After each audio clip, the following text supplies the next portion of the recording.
여러 가지 오는 모든 것을 비용을 하나도 대주지 못하는 그런 교회였습니다. 근데 빛과 소매 교회에서 러브오프행으로 그런 비용들을 다 채우셔서 갈 때부터도 하나님의 인도함을 참 많이 받고 갔습니다.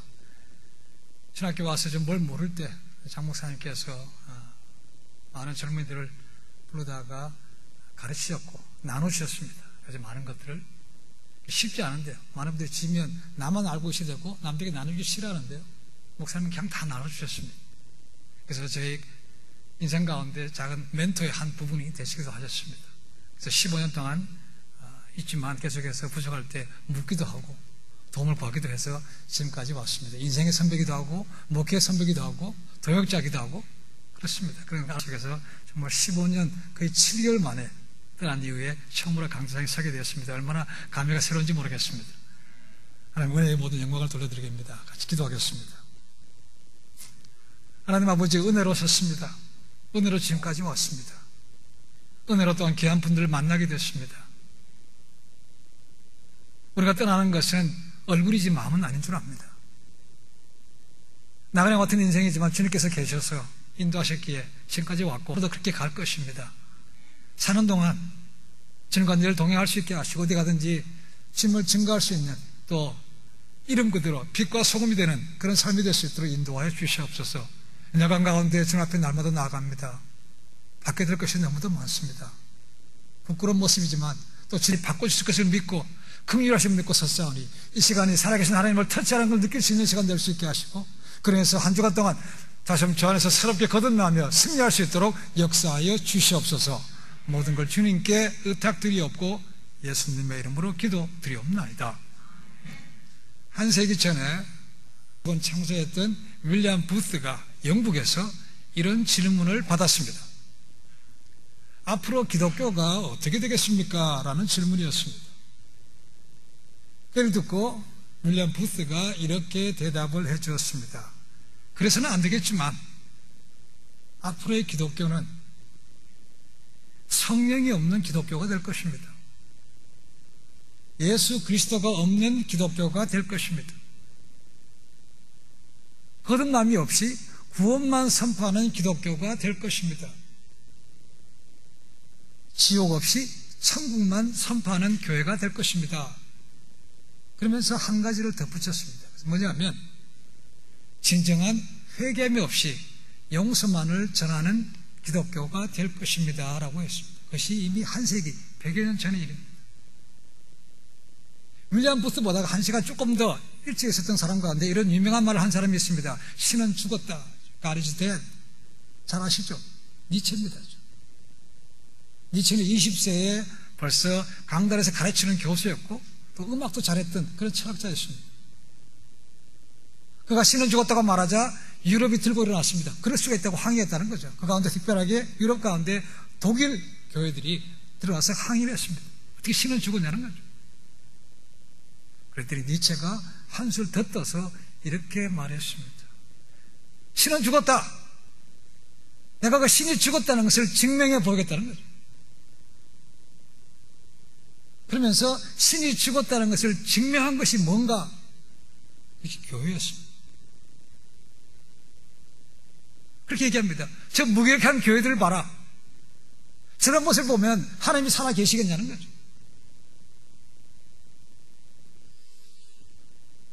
니체가 신은 죽었다고 말한 것은 정말로 그가 하나님의 존재를 부인한 것은 아닙니다. 그가 부인했던 것은 하나님을 믿는 사람들이 하나님이 없는 것처럼 생활하기 때문에 그렇게 말한 것입니다. 정말 하나님이 살아계시다면 저렇게 할 수가 없다는 거죠. 교회가 저런 뭐가 없다는 것입니다. 그래서 신은 죽었다고 말한 거죠. 하나님의 살아계심을 보여줄 교회가 하나님이 죽었다는 것을 증거하는 교회가 되니 이 얼마나 비참한 것입니까? 라는 거죠. 이것이 이미 100여 년 전에, 100년보다 훨씬 전에 예언될 것입니다. 그렇죠? 오늘의 기독교가 그렇지 않습니까? 안과 밖으로 비난을 받고 있습니다. 심지어는 좋지 않지만 기독교를 개독교라고 부르죠. 말도 안 되는 얘기지만 오늘날 교회가 그런 얘기를 듣고 있습니다. 그렇죠? 과거에는 교회가 세상을 염려했습니다. 저렇게 죽어가는 사람들에서 염려했지만 오늘날은요 바깥에 있는 사람들이 오히려 염려합니다. 뒤집어 바뀌어졌어요. 그에게 지혜왕 솔로몬이 이렇게 얘기했습니다. 여호와를 경외하는 것이 지식과 지혜의 근본, 시작이라고 말했습니다. 경외란 말, 그냥 존경만 하면 되는 것인가? 영어로 보면 간단합니다. 영어로 보면 fear입니다. fear. 하나님을 두려워하십시오. 이 하나님을 두려워하지 않으니까 똑똑한 머리 가지고 좋은 지식 가지고 나쁜 데 쓰는 사람이 한때 한국에 여러 가지 많은 비리들이 많았습니다. 그렇죠? 교회 직분자들이 많이 들어갔죠. 그래서 뭐라고 얘기했는가? 한때는 이렇게 얘기했습니다. 모든 비리의 몸통이 교회라고까지 얘기했습니다. 거기 직분자들이 다 들어있습니다. 그러니까 오늘날 지상 사람들이 교회를 욕하는 이유가 그런 것들이죠. 정말 하나님을 두려움이 있다면 그렇게 되겠습니까? 라는 거죠. 많은 교회가 있지만 빛과 소금의 교회입니다. 빛과 세상의 light and salt. 하나님이 죽었다는 것을 증명하는 데 쓰임받는 도구가 아니고 정말 하나님의 살아계심을 증거하는 그런 빛과 소금의 교회가 되기를 축원합니다. 우리가 그런 삶을 살 때 사람들은 우리가 말하지 않아도 우리를 통해서 정말 저기에는 뭔가 있다고 관심을 가지고 제발로 나오게 될 줄로 믿습니다. 그러면 우리가 어떻게 하면 살아계신 하나님을 증거하는 삶으로 살 수 있습니까? 라는 거죠. 오늘 사도 바울의 말씀 속에서 몇 가지를 저는 세 가지로 한번 찾아보도록 하겠습니다. 이 골로새는 소아시아에 있었던 교회입니다. 소아시아, 지금의 터키 지방입니다. 그리고 주변에는 히에라볼리와 라오디게아가 옆에 같이 붙어 있습니다. 그래서 편지를 보내게 되면 그 주변 교회에다 같이 읽어서 했던 그런 지역이었습니다. 그리고 이 골로새서는 사도 바울이 쓴 흔히 말하는 포로 서신 4개 서신 가운데 포로 서신이냐 옥중 서신이냐 이게 있지만 제가 보기에는 포로 서신이 맞다고 생각합니다. 사도행전 28장을 보시면 제일 마지막 부분에 바울이 포로로 로마에 잡혀가서 가게 되죠. 그래서 2년 동안 포로 지내게 됩니다. 그런데 거기 보시면 새 집에 지냈다고 되어 있습니다. 그렇죠? 렌트하우스에 지냈다고 되어 있습니다. 우리가 말하는 로마의 지하의 칙칙한 감옥이 아니고 렌트한 데서 지내고 있다는 거죠. 지난 수요일에 목사님 설교하시는데 빌립보 교회가 아마 바울의 그런 개인적인 많은 비용을 댔기 때문에 2년 동안 새 집에서 지냈다고 생각합니다. 근데 거기 보시면 비록 포로로 있지만 자유스러웠습니다. 그래서 오는 사람들 다 만났고 그리고 복음을 전했지만 막을 사람이 없었더라라고 표현하고 있습니다. 그래서 사도행전을 다르게 일반적으로 승리행전이라고 말하기도 합니다. 그렇게 2년 동안 여유로운 가운데 쓴 4가지 서신이 있는데 그것이 바로 빌립보서, 골로새서, 빌레몬서, 에베소서. 이 4가지 가운데 골로새서 하나 들어있습니다. 골로새서는 교회는 직접 바울이 세운 교회는 아니라고 말합니다. 그럼 누가 세웠는가? 일반적으로 학자들은 바울에게서 복음을 들었던 에바브로가 가서 교회를 세웠을 거라고 말합니다. 아마도 그 교회의 중요한 인물로는 우리가 빌레몬이나 오네시모 이런 사람들이 교회의 중요한 인물들이라고 봅니다. 사도 바울은 편지를 쓸 때마다 항상 2가지를 서신에 포함시킵니다. 하나는 교리고 하나는 윤리입니다. 딱딱한 교리죠, 그렇죠? 이렇게 가르치기만 한 것이 아니고 먼저 그렇게 한 다음에 그러면 그 교리를 가지고 어떻게 살아야 되겠습니까? 구체적으로 윤리를 주고 있습니다. 이 골로새서에 들어있습니다. 1장과 2장은 이론입니다. 교리입니다. 그리고 3장과 4장은 그 교리를 통해서 이제 앞으로 구체적으로 어떻게 살 것인가를 우리에게 말씀해 주고 있습니다. 그 3장을 시작하면서 윤리를 주면서 뭐라고 시작하고 있는가? 그러므로라고 시작하고 있습니다. 그러므로 해서 앞에 있는 말의 결론 부분이죠. 어떤 것입니까? 너희가 그리스도와 함께 살리심을 받았으므로라는 것입니다. 이 말은 2장 20절에 이런 말씀이 있습니다. 너희가 세상의 초등학문에서 그리스도와 함께 죽었거든 이라는 말과 평행되는 구절이기도 합니다. 너희가 죽었다 다시 살리라는 것은 예수님을 믿고 거듭난 것을 말하고 있습니다. 죄에서 완전히 해방돼서 새 사람이 된 것을 말하고 있습니다. 영어에 그런 말이 있습니다. BA degree 무슨 이야기 아시죠? 그렇죠? Bachelors of Arts 학부를 졸업하게 되면 주는 학위가 BA degree입니다. 세상적으로는 BA degree지만 우리 크리스찬들에게 있어서 BA degree는 다른 의미입니다. 무슨 약자인가? Born again입니다. 거듭났다는 거죠. 사도 바울은 골로새 교인들에게 여러분 예수 믿고 다시 새롭게 태어났습니다. 그리고 주변에 많았던 거짓 교리들에 대해서 이것이 진짜입니다 라고 교리를 말한 다음에 윤리를 가르치면서 이제 여러분들이 이제 모든 죄에서 해방되었으면, 이제 새 사람이 되었으면, 이제는 천국 백성이 되었으면 이제 거기에 합당한 삶을 사십시오라고 하고 있습니다. 한마디로 얘기하면 뭡니까? 신분이 바뀌었기 때문에, 소속이 바뀌었기 때문에 이제 위에 가야 될 위의 것을 생각하십시오, 위의 것을 찾으십시오라는 것입니다. 이 땅에 살고는 있습니다, 그렇죠? 그러나 우리는 이 땅에 속하지는 않았죠. 그래서 위의 것을 찾고 위의 것대로 사는 삶을 이 땅에서 훈련하라는 말씀입니다. 천국은 우리가 언젠가는 가야 될 곳입니다, 그렇죠? 그러나 천국이 반드시 장소의 개념은 아닙니다. 죽어서 가는 곳입니까? 그럼 이 땅에 천국이 없는 겁니까? 아니죠. 천국은 장소의 개념이 아니고 통치, 오토리티의 개념이라는 거죠. 누구의 다스림을 받으면 그때부터 시작이 되는 것이죠. 그래서 주님께서 말씀하셨습니다. 내가 이미 세상에 오므로 하나님 나라가 시작됐다는 거죠. 주님께서 오셔서 우리를 다스림을 통해서 하나님의 통치가 이르만 되면 이미 그때부터 이 땅에서 천국의 삶은 시작된 것이죠. 그래서 신학적으로 이렇게 표현합니다. Already but not yet. 시작은 됐지만 아직 완성된 것은 아니죠. 천국의 삶은 시작됐지만 이제 완성된 것은 아닙니다. 이제 주님 앞에 가면 그게 완성되는 것이죠, 그렇죠? 우리는 두 사이에 끼어 있습니다. 그래서 우리는 계속해서 훈련받는 것이죠. 찬송가 가사에 그런 것이 있습니다, 그렇죠? 내 주 위에서 모신 것이 그 어디나 하늘나라.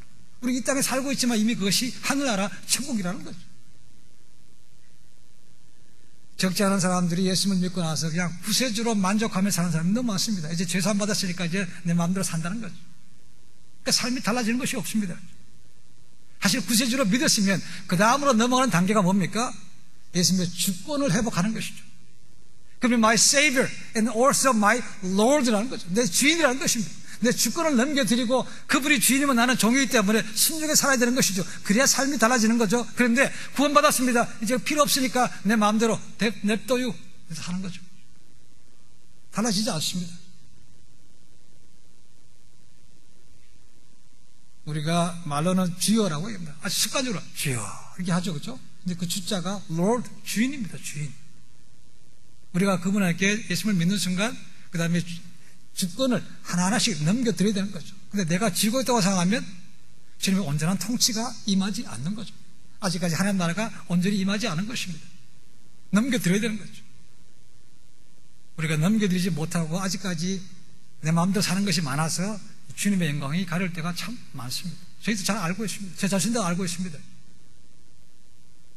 사도 바울은 신분이 바뀌었기 때문에 위의 것을 생각하십시오라는 두 가지 이유를 댔습니다. 첫 번째는 죽었기 때문이고, 두 번째는 생명이 그리스도와 함께 하나님 보좌 우편에 감춰져 있다는 것이죠. 이제 우리는 그걸 찾아야 되는 것이죠.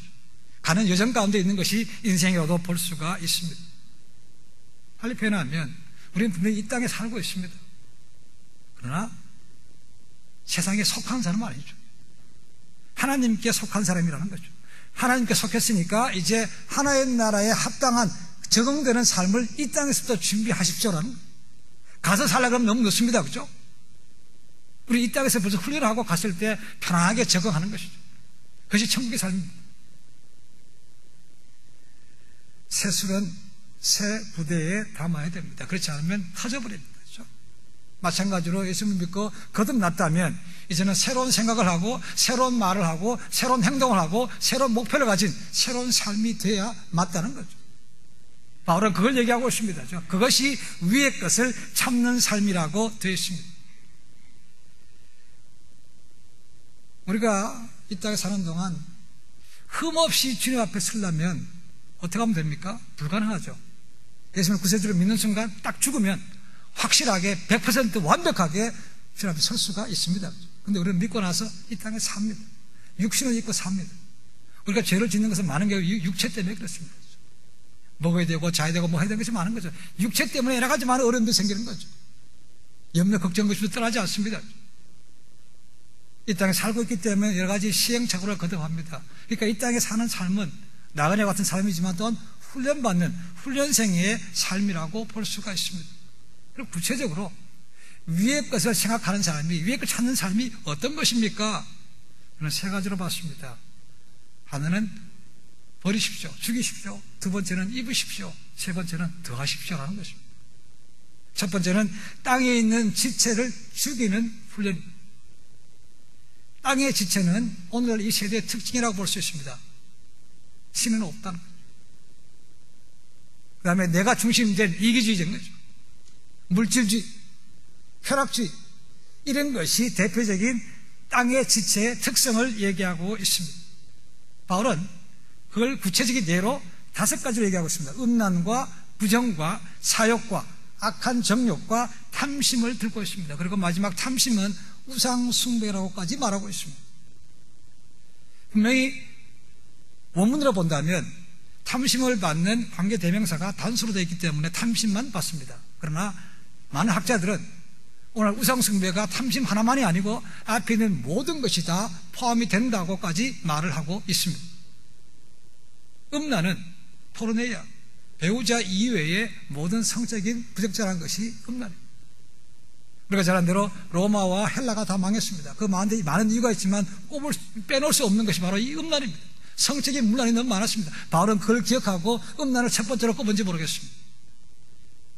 두 번째는 부정입니다. 음란보다 더 넓은 의미라고 볼 수 있지만 일반적으로 음란한 생각을 유발하는 말, 행동 모든 것이 여기에 포함되는 것입니다. 그 다음에 사욕입니다. 성적인 욕망을 부추기는 부끄러운 생각이라는 거죠. 그 다음에 악한 정욕입니다. 사람들로 하여금 하나님께 불순종하게 만드는 사악한 욕망이라고 말하고 있습니다.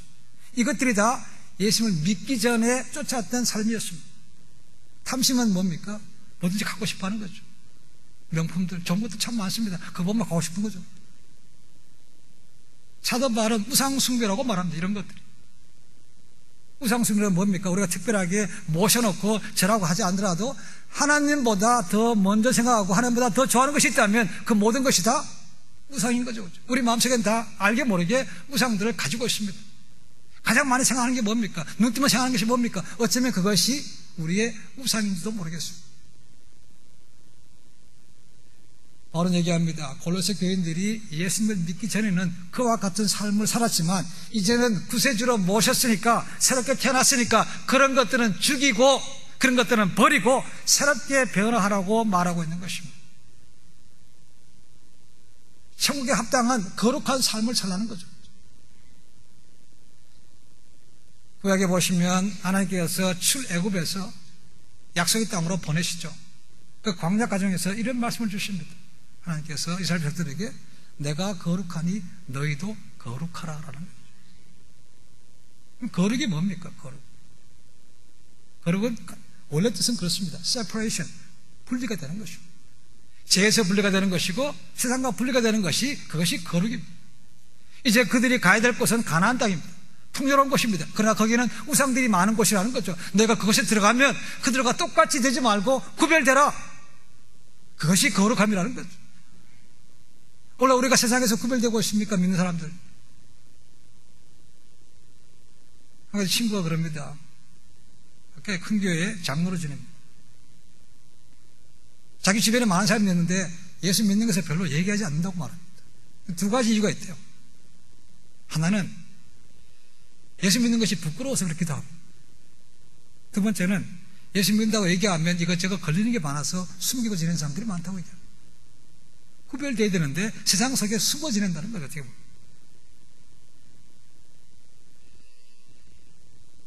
하나님께서 그걸 아셨기 때문에 가서 너희가 구별된 삶을 살아라.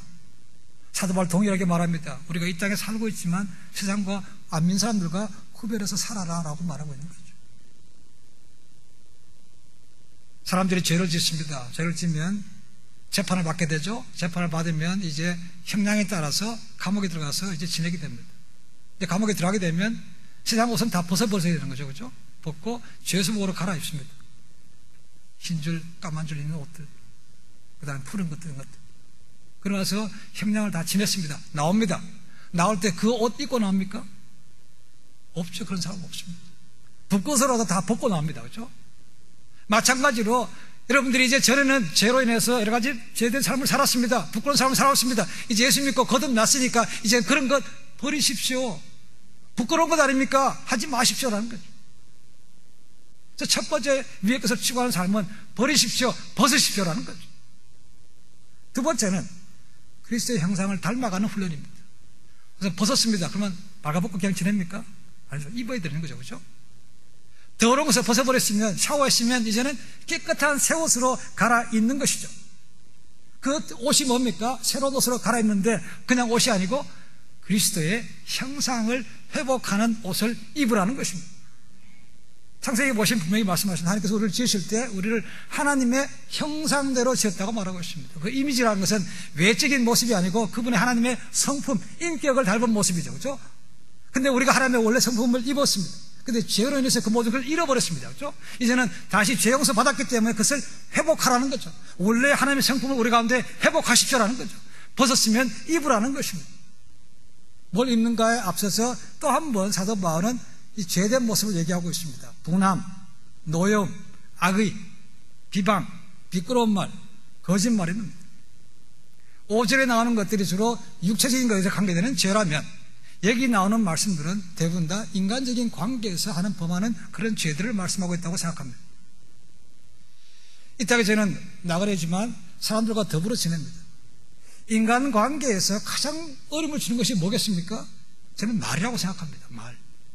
이 말로 인해서 상처받고 깨지는 경우가 너무 많이 봤습니다. 인간적인 관계도 마찬가지고 교회에서도 마찬가지입니다. 그래서 구약의 잠언 그리고 신약의 잠언이라고 말하는 야고보서에 보시면 말에 대해서 얼마나 많이 경고해 주는지 모릅니다. 작은 것이 온몸을 불살할 수 있고 죽일 수 있다는 거죠. 제가 가능하면 말을 안 하고 살 수가 없습니다. 안 하면 안 한다고 하고 많으면 많다고 얘기합니다. 가운데를 지키기가 어렵지만 말을 옮기지 않는 것이 참 좋습니다. 부정적인 말 하는데 아예 가지 않는 것이 좋습니다. 그렇죠? 가까이 가면 물듭니다. 어떻게 보면 옮기지 않으면 좋겠습니다. 왜냐하면 말이 옮기게 되면 한 사람만 건너가면 이게 달라집니다. 그렇죠? 그리고 끝에 가면 완전히 전혀 다른 얘기가 됩니다. 누가 그렇다 그러죠? 아파서 교회를 몇 주간 못 나갔답니다. 근데 그게 전파되고 가서 어디까지 갔는가? 야, 그 사람 죽었대. 말이란 게 그런 거죠. 그렇죠? 하여간 덧붙이게 되십니다. 그래서 바울은 육체적인 죄에 대해서 그 다음에 인간적인 관계에서 죄 말한 다음에 이제는 우리가 덧입어야 될 하나님의 성품에 대해서 구체적으로 말하고 있습니다. 5가지를 표현하고 있습니다. 긍휼, 자비, 겸손, 온유, 그리고 오래 참음이라고 되어 있습니다. 긍휼은 하나님께서 어려움을 겪는 사람들에게 보이시는 자비로운 마음입니다. 자비라는 것은 하나님께서 언약 백성에게 베푸시는 친절함, 인자함을 말하고 있습니다. 그 다음에 겸손함은 말 그대로 낮아지는 것을 말하고 있습니다. 하나님이신 예수님께서 이 땅에 인간으로 오셔서 오신 것 자체가 겸손의 본이죠. 가장 높으신 분이 가장 바닥으로 오셨다는 거죠. 그래서 섬기셨습니다. 요즘엔 servant leadership입니다. 이것이 가장 겸손의 본이라고 말하고 있습니다. 창세기를 보시면 하나님께서 우리를 지으실 때 흙으로 직접 빚어서 만드셨습니다. 영어로 인간이 휴먼입니다. 휴먼. 이 나온 것이 라틴 말에서 나왔습니다. 라틴 말의 후무스에서 나왔습니다. 희한하죠? 인간이 이미 단어가 휴먼이라는 단어가 흙이라는 존재라는 것을 이미 얘기하고 있다는 거죠. 이 후무스라는 단어에서 휴먼하고 또 하나 나온 것이 있는데 그것이 바로 humble, 낮아지는 것입니다. 흙하고 낮아지는 것과 무슨 관계가 있는가? 흙은 어디에 가든지 사람들의 발에 밟히는 존재죠. 높은 산에 있습니다. 우리가 보기 높지만 누구도 그 지나가면 결국 그 지나간 사람에게 밟히는 존재라는 것이죠. 그래서 겸손이라는 것은 아래에서 밟히는 존재에서 우러러 섬기는 것이 겸손이라고 말하고 있습니다. 우리 주님께서 오셔서 그런 본을 보셨다는 거죠. 그리고 주님께서 자신에 대해서 성품을 말할 때 2가지 언급하신 것은 바로 겸손과 온유밖에 없습니다. 마태복음 11장 28절에 있죠. 수고하고 무거운 짐져들아 다 내게로 오라. 그 말씀이 있는데 그 다음에 2 말씀이 더 있습니다. 뭐냐면 나는 마음이 온유하고 겸손하니 나의 멍에를 메고 내게 배우라. 그러면 너희 마음이 쉼을 얻으리니 이는 내 멍에는 쉽고 내 짐은 가벼움이라. 거기서 겸손과 온유가 언급되고 있습니다. 구약을 읽어보면 하나님께서 이스라엘 백성들, 택하셨던 이스라엘 백성들이 계속해서 범죄하니까 가슴이 아프신 거죠. 선제를 보냈습니다. 말을 안 듣습니다. 그런 표현 가운데, 전해진 말씀 가운데 이런 표현이 있습니다. 너희는 목이 곧은 백성이라고 말합니다. 뻣뻣하다는 거죠. 그렇죠? 우리말 속담에 그런 것이 있죠. 벼는 익을수록 고기를 숙인다고 말합니다. 뻣뻣하다는 걸 뭡니까? 아직까지 덜 익은 거죠. 성숙되지 못한 걸 말하고 있습니다. 하나님은 지금도 그렇게 자기를 낮추시는 겸손함을 찾고 그 사람 통해서 놀라운 일들을 이루십니다. 우리 앞에 은혜를 입었으면 낮아지는 자가 되어야 되는 것이죠. 그 다음에 네 번째로 언급되는 것이 온유입니다. 온유. 온유라고 말하게 되면 많은 사람들이 비겁한 약자의 변명 아닙니까? 라고 생각하는 사람이 있습니다. 힘이 없으니까 그냥 가만히 있다는 거죠. 그러나 온유는 원래 그런 의미가 아닙니다. 온유는 말의 어원이 야생마에서 나왔습니다. 들판을 힘차게 뛰어다니는 힘 있는 말 있지 않습니까? 그죠? 영어 같은 데 보시면 추운 겨울날 들판을 뛰어서 눈 위에서 콧김이 확 나오는 그런 힘 있는 말, 그런 야생마가 잡혀서 조련사의 손에서 길들여진 말이 된 것이 그게 온유입니다.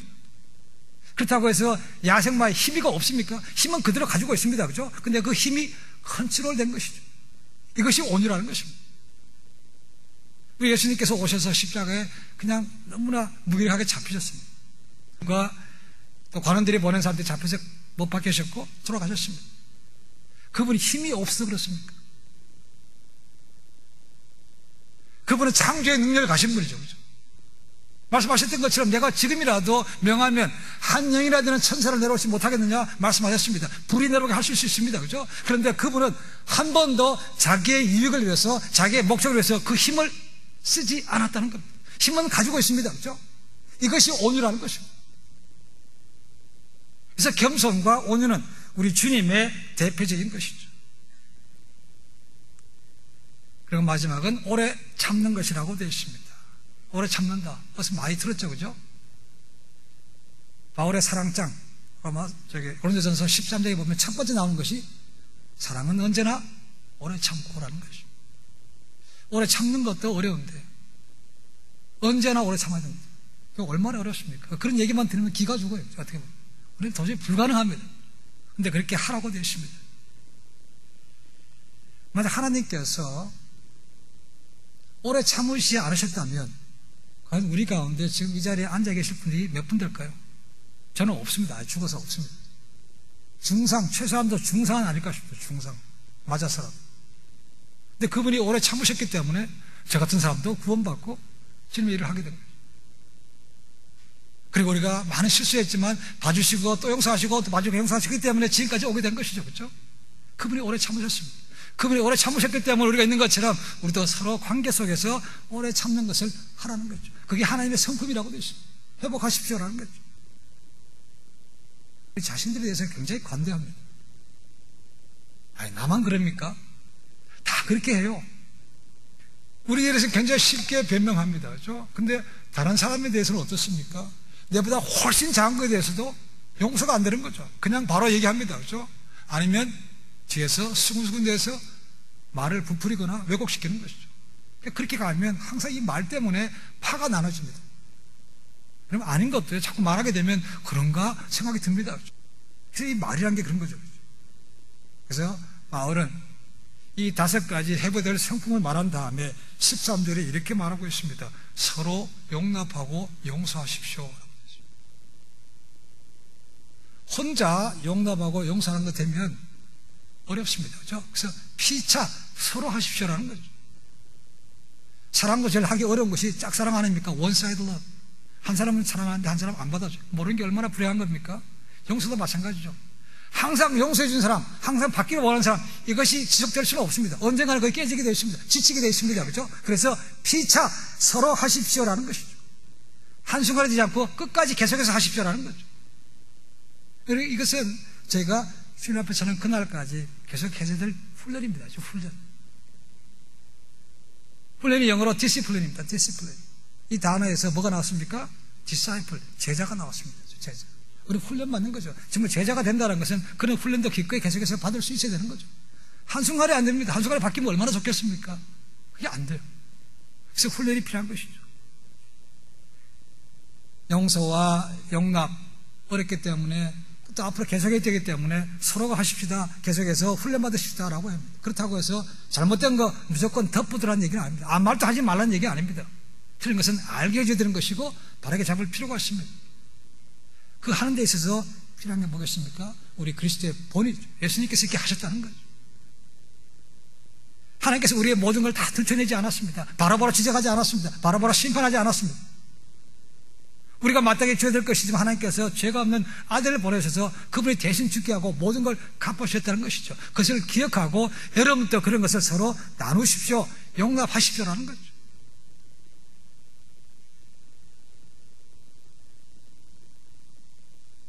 벗었습니다. 입었습니다. 바로 그거에 한 가지를 덧붙이라고 말하고 있습니다. 14절 말씀 보니까 이렇게 됐습니다. 모든 것 위에 사랑을 더하라. 성도들 간에 긍휼, 자비, 겸손, 온유, 오래 참음, 옷을 입고 피차에 용서하고 용납하는 것 위에 사랑을 더하는 것입니다. 그 사랑이 결국은 성도들 하나로 묶어주고 교회를 하나 되게 한다고 말하고 있습니다. 다르게 표현하면 교회가 하나 되지 못하고 깨진다는 것은, 나눠진다는 것은 뭐가 부족해서 그렇습니까? 사랑이 부족해서 그렇습니다. 사랑은 한번 하기 어려운 것 같습니다. 하기 쉽다면 주님께서 가장 큰 계명이라고 말씀하셨겠습니까? 가장 어렵기 때문에 하나님을 사랑하고 내 이웃을 내 몸처럼 사랑하라고 사랑이라는 큰 계명을 주셨다고 생각합니다. 그런 사랑을 늘 가까이서 보고 배웠던 제자들 가운데 한 사람이 있죠. 사랑의 사도라고 부르는 사도 요한입니다. 요한은 요한 1서 3장 18절에서 이렇게 선포하고 있습니다. 자녀들아, 우리가 말과 혀로만 사랑하지 말고 오직 행함과 진실함으로 하자. 이성들 간에 만나고 고백하죠. 사랑해. 그러면 상대방이 뭐라고 합니까? 말로만 보여봐봐 그렇게 합니다. 사도 요한이 말한 게 그것입니다. 그냥 사랑이라고 말하지 말고 말과 진실되게 하십시다라고 말하고 있는 거죠. 그렇게 어렵습니다. 진실된 사랑을 나눌 때 성도가 하나가 되고 교회도 하나가 될 수가 있습니다. 그런 상태를 사도 바울은 15절에서 그리스도의 평강이 임한 상태라고 말하고 있습니다. 이 평강은 세상이 주는 것이 아니죠. 환경에서 오는 것이 좌우되는 것이 아닙니다. 주님께서 보혜사 성령을 말씀하시면서 이렇게 말씀하십니다. 그분이 오시면 세상이 줄 수 없는 평안을 너에게 주노라는 거죠. 전쟁이 없는 것도 평안입니다. 그죠? 그러나 그것은 지속하지 않습니다. 영원히 지속되지 않습니다. 성경에서 말하는 샬롬이라는 것은 제가 죄인이었습니다. 근데 그분이 나를 사랑하셔서 나의 모든 죄를 용서해 주셨습니다. 그래서 나는 어떤 경우든 간에 나는 죄 없이 주님 앞에 설 수 있습니다. 라는 마음의 고요함이 이게 진짜 피스, 샬롬이라는 거죠. 성도가 사랑하고 하나가 되면 그리스도의 평화가 그곳에 임한 것이죠. 우리가 그런 성도의 하나됨으로 그리스도의 평강을 이루기 위해서 우리가 부름받았다고 말하고 있습니다. 사도 바울이 말하는 그리스도의 평강, 어쩌면 바울이 로마에 포로된 몸으로 있으면서 들었던 그런 말씀과 연관이 있다고 생각합니다. 로마는 어디를 가든지 간에 그날을 점령한 다음에 팍스 로마나 로마의 평안이라는 것을 항상 주장했습니다. 그들이 로마가 지켜 보호해주고 정치적으로, 군사적으로, 경제적으로 안정되게 만들어준다는 거죠. 그래서 항상 팍스 로마라는 말을 했습니다. 근데 실제로 그리스도의 평화라, 로마의 평화라는 것이 그런 것인가? 말 그대로 피스풀한 것인가? 그건 그렇지 않습니다. 로마는 항상 힘을 가지고 약한 나라를 쳐들어갔습니다. 그죠? 빼앗습니다. 죽입니다. 강탈해 갑니다. 노예로 삼습니다. 그것도 부족해서 많은 세금을 걷어들이죠. 심지어는 로마 황제를 신으로 만들어서 숭배까지 하게 됩니다. 신이니까 절하는 거죠. 우리가 초기 역사를 보시면 많은 크리스찬들에 있어서 주는 예수님밖에 없죠. 그래서 저희 신들에게 절할 수 없다는 것입니다. 그래서 거부했다가 숭배당한 사람들이 그렇게 많습니다. 과연 그렇게 죽이고 자기 마음대로 하는 것이 그게 로마의 평화입니까? 아니죠. 바로 그것과 대비해서 그리스도의 평화는 그런 것이 아니라는 것입니다. 사랑 안에서 서로 용서하고 용도 보지는 하나가 되는 그것이야말로 진짜 평화되라는 것입니다. 그래서 팍스 로마노가 아니고 팍스 크리스토스, 주님이 주시는 그리스도의 평안이라고 표현하고 있습니다. 바로 그런 세상 속에서 세상이 줄 수 없는 평화를 누리라고 우리 모두가 부름받았다는 거죠. 교회 한 지체로 부름받았습니다. 어쩌면 이 교회라는 것은 하나님 나라의 복음과 하나님의 평안의 복음을 전하는 전초기지라고 볼 수가 있습니다. 그런 전초기지에 우리가 한 지체가 된 것만으로도 얼마든지 감사하고 찬양을 드릴 이유가 되는 것이죠. 그리고 이 평화의 메시지, 그리스도의 평화의 메시지가 들어있는 것이 어디입니까? 예수 그리스도의 복음인 거죠. 복음이 그런 것이죠. 그래서 바울은 너희 속에 그리스도의 말씀이 풍성하게 거하게 하라는 것입니다. 우리가 하나님의 말씀을 잊어버리면요, 생각나지 않으면 다시 쉽게 과거로 돌아갑니다. 내가 어떤 존재였고 내가 어떻게 용서받았고 은혜 받을 존재인 걸 잊어버리니까, 그렇죠? 그 말씀을 기억하지 못하면 너무나 쉽게 자연스럽게 누가 시키지 않아도 옛 모습으로 너무 돌아갑니다. 좋은 습관은요, 노력하다가 한 번 빠지면 다시 깨집니다. 그렇죠? 나쁜 습관은요, 가르쳐주지 않아도 자동으로 됩니다. 그래서 이 거룩이라는 게 쉽지가 않다는 거죠. 끊임없이 노력하지 않으면 되게 어렵습니다. 그래서 바울은 끊임없이 너희 삶 가운데 이 그리스도의 복음이 풍성하게 거하도록 하라고 되어 있다는 것입니다. 그때까지 우리는 계속해서 훈련 받아야 되는 것이죠. 오늘날 교회가 하나 되지 못하고 싸우고 분열하기 때문에 이 평화의 복음을 전하기가 점점 어려워집니다. 안 믿는 분들은 교회에 대해서 많이 얘기합니다. 안 믿는 사람들이 교회에 대해서 가장 잘하는 말이 뭐냐 하면 교회를 싸우는 곳으로 생각합니다. 아, 싸우는 곳? 성도들은 뭐라고 얘기합니까? 아, 말은 잘하는 사람들. 그렇게 표현합니다. 그래서 하나님 믿으십시오. 하나님 우리 사랑하십니다. 믿으면 천국 갑니다라고 말하면 너나 잘하세요, 그런 말을 하죠. 싫은 말이지만 우리가 받아들여야만 된다고 생각합니다.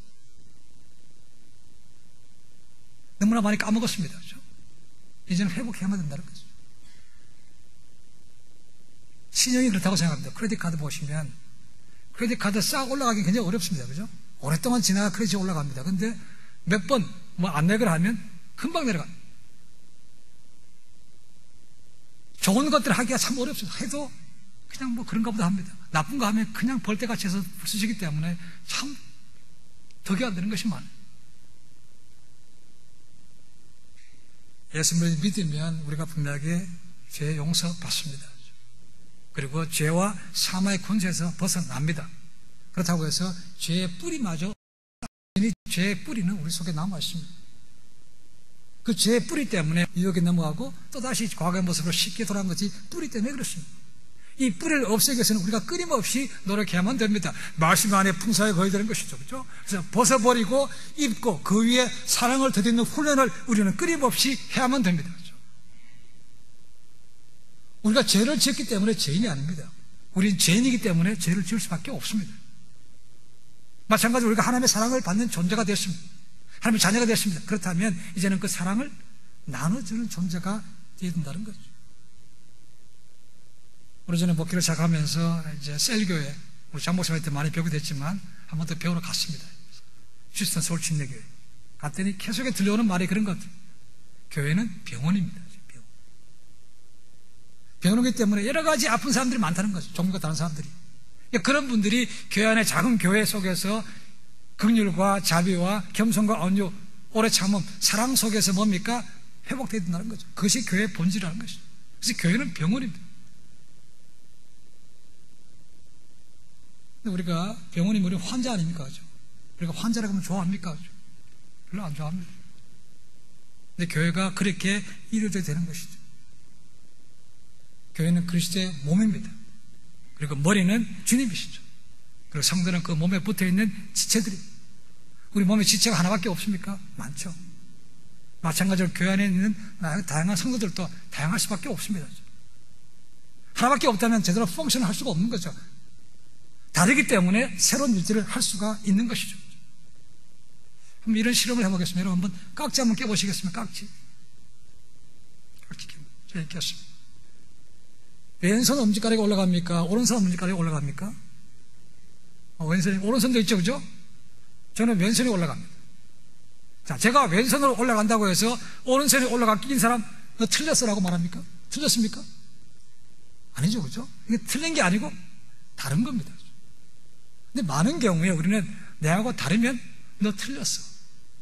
거기서부터 갈등이 시작되는 겁니다. 부부지가 늦기 시작하는 거죠, 그죠? 다른 것이 좋은 겁니다. 그렇죠? 다르기 때문에 훨씬 더 다양한 일들을 할 수 있다는 거죠.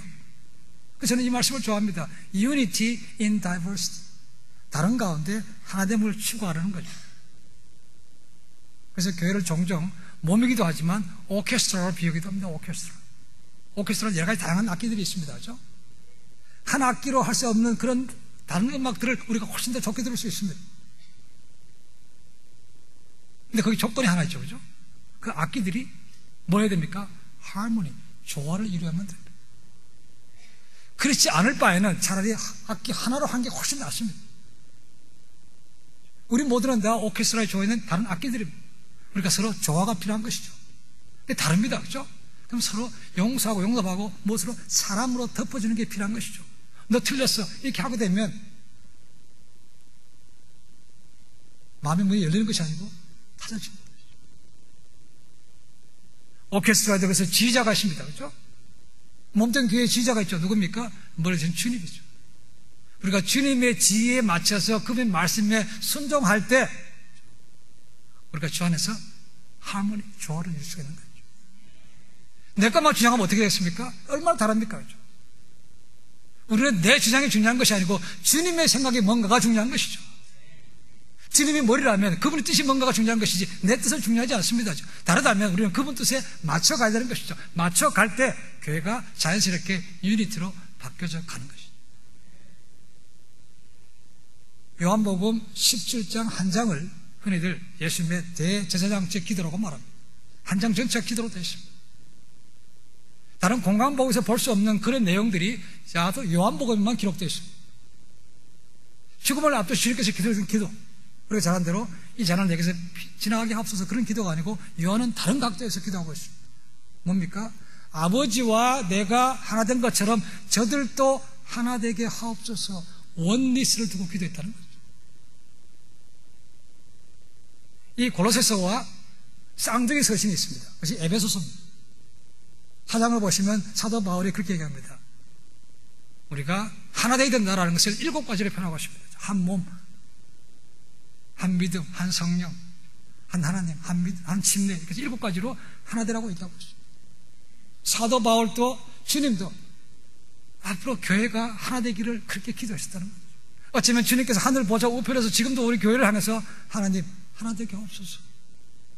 근데 보라는 듯이 교회들이 많이 갈라지고 갈등하고 깨지고 있습니다. 한순간에 되는 것은 아니지만 우리가 이런 것들을 알고 맞춰져 가야만 됩니다. 이런 얘기가 있습니다. 그날 목공소에서 연장들이 회의를 했습니다. 이 회의라는 가운데 누군가 이렇게 말합니다. 망치야, 너 떠나야 돼. 넌 항상 시끄러워. 망치가 얘기합니다. 내가 떠나야 된다면 톱, 너도 떠나야 돼. 너는 아무것도 모르면 사정없이 잘라내니까 너도 떠나야 돼. 톱이 말합니다. 내가 떠나야 된다면 대패, 너도 떠나야 돼. 너는 남의 속도 모르고 계속 깎아만 내니까 너도 떠나야 돼. 대표가 말합니다. 내가 떠나야 된다면 자, 너도 떠나야 돼. 너는 항상 자기만 옳다고 생각하고 남의 것을 이렇게 재니까 너도 떠나야 된다는 거죠. 시끄럽습니다. 그렇게 시끄러운 가운데 문을 열고 나사렛 목수가 들어오셨습니다.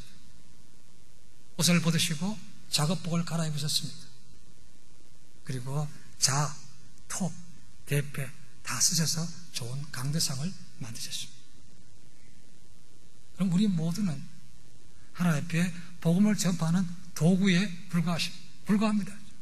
우리 가운데는 대표도 있고 목사를 내는 망치도 있고 자기 주관하는 자도 있고 다 있습니다.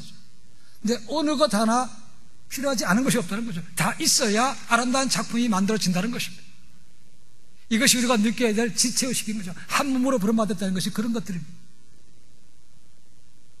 복음으로 전할 때 차라리 너는 태어나지 않은 게 좋았다는 가롯 유다도 하나님께서 복음의 한 도구로 쓰셨습니다.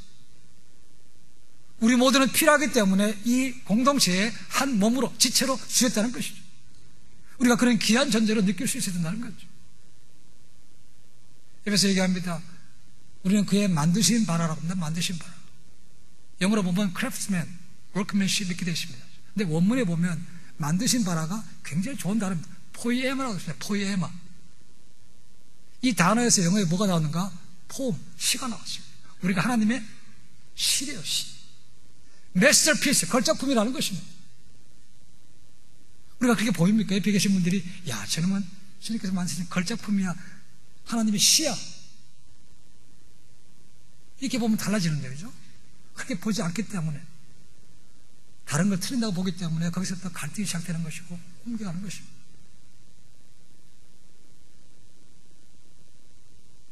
아까 목사님께 소개하시면서 저는 아들이만 4명입니다. 불행하게도. 전에는 불행인지 몰랐는데 한 배에서 나왔습니다. 다 다릅니다. 다르다 보니까 형제간에 갈등이 싸웁니다.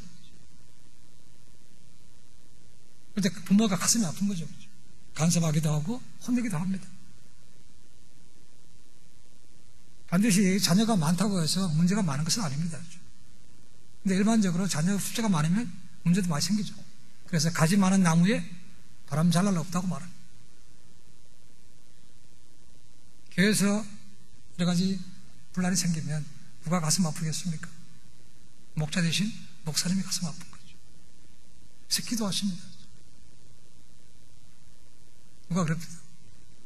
목사님이 기도 많이 하시는 것은 기도를 깊이 하는 것이 아니고 기도 제목이 하도 많아서 길어질 수밖에 없다고 말합니다. 한 분에게 1분씩만 투자하더라도 얼마큼 시간이 많이 걸리겠습니까? 더 나아가서 자녀가 제일 많은 사람이 누군가?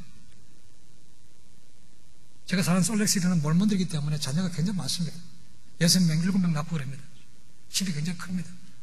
근데 그거와 비교할 수 없는 분이 바로 우리 하나님 아버지시죠. 수십억 되는 자녀를 갖고 있습니다. 얼마나 골치 아프겠습니까? 말 잘 듣는 자녀보다는 말 안 듣는 자녀가 훨씬 더 많은 거예요. 우리 부모님들 그러시죠.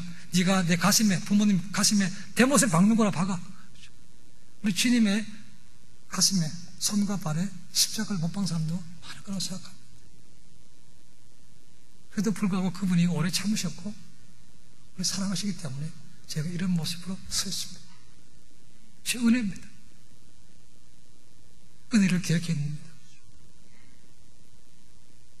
바로 그래서 내가 은혜 받는 것을 기억해라.